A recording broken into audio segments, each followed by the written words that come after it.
महाकुंभ 2025 में 45 करोड़ से अधिक लोग शामिल होंगे। कुंभ का अर्थ है कलश, जो अमृत से भरा होता है। इसका उल्लेख वेदों, श्रीमद् भागवत और स्कंद पुराण में मिलता है। एक बार दुर्वासा ऋषि इंद्र से मिलने स्वर्ग गए। इंद्र अपने हाथी ऐरावत पर सवार थे। दुर्वासा ने इंद्र को फूलों की माला भेंट की, जिसे इंद्र ने अपने हाथी की सूंड पर रख दिया। ऐरावत ने माला को कुचल दिया, जिससे दुर्वासा ऋषि नाराज हो गए और उन्होंने इंद्र को श्राप दिया कि उनका ऐश्वर्य नष्ट हो जाएगा। इस श्राप के प्रभाव से असुरों ने स्वर्ग पर आक्रमण कर दिया और देवताओं को पराजित कर दिया। देवता ब्रह्मा जी के पास गए, जिन्होंने उन्हें विष्णु जी से सलाह लेने की सलाह दी।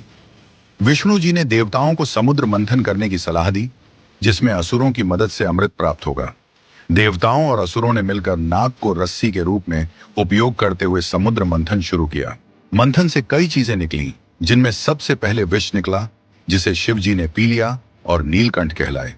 इसके बाद कई रत्न, लक्ष्मी जी और अंत में धन्वंतरी अमृत कलश लेकर प्रकट हुए। असुर अमृत कलश लेकर भाग गए, लेकिन विष्णु जी ने मोहिनी रूप धारण करके देवताओं को अमृत पिला दिया। 12 दिनों तक देवताओं और असुरों के बीच युद्ध हुआ। इस दौरान इंद्र के पुत्र जयंत ने अमृत कलश को हरिद्वार, उज्जैन, नासिक और प्रयागराज में छुपाया। इन स्थानों पर अमृत की बूंदें गिरने से नदियों का जल अमृतमय हो गया।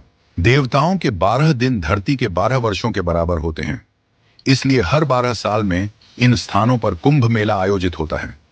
प्रयागराज में गंगा, यमुना और अदृश्य सरस्वती का संगम होता है, जिसे त्रिवेणी संगम कहते हैं। यहाँ स्नान करने से पापों का नाश होता है। प्रयागराज को तीर्थों का राजा कहा जाता है, जहाँ एक डुबकी से 100 गुना अधिक पवित्रता प्राप्त होती है। यहाँ के प्रमुख स्नान पर्वों जैसे पौष पूर्णिमा, मकर संक्रांति, मौनी अमावस्या, बसंत पंचमी, माघी पूर्णिमा और महाशिवरात्रि का विशेष महत्व है। महाकुंभ में स्नान करने का यह अवसर पापों से मुक्ति और मोक्ष प्राप्ति का मार्ग प्रदान करता है। देवताओं के साथ स्नान करने का यह शुभ अवसर सभी को आध्यात्मिक लाभ प्रदान करता है और यह पवित्र स्थान सभी तीर्थों का राजा कहलाता है। मान्यता है कि यहाँ एक डुबकी लगाने से 100 गुना अधिक पवित्रता प्राप्त होती है। यही कारण है कि हर 12 साल में यहाँ लाखों लोग अपने पापों से मुक्ति पाने और मोक्ष प्राप्ति के लिए आते हैं। महाकुंभ के समय प्रयागराज में बड़े पैमाने पर व्यवस्थाएं की जाती हैं, जहां दुनिया भर से आए श्रद्धालु ठहरते हैं।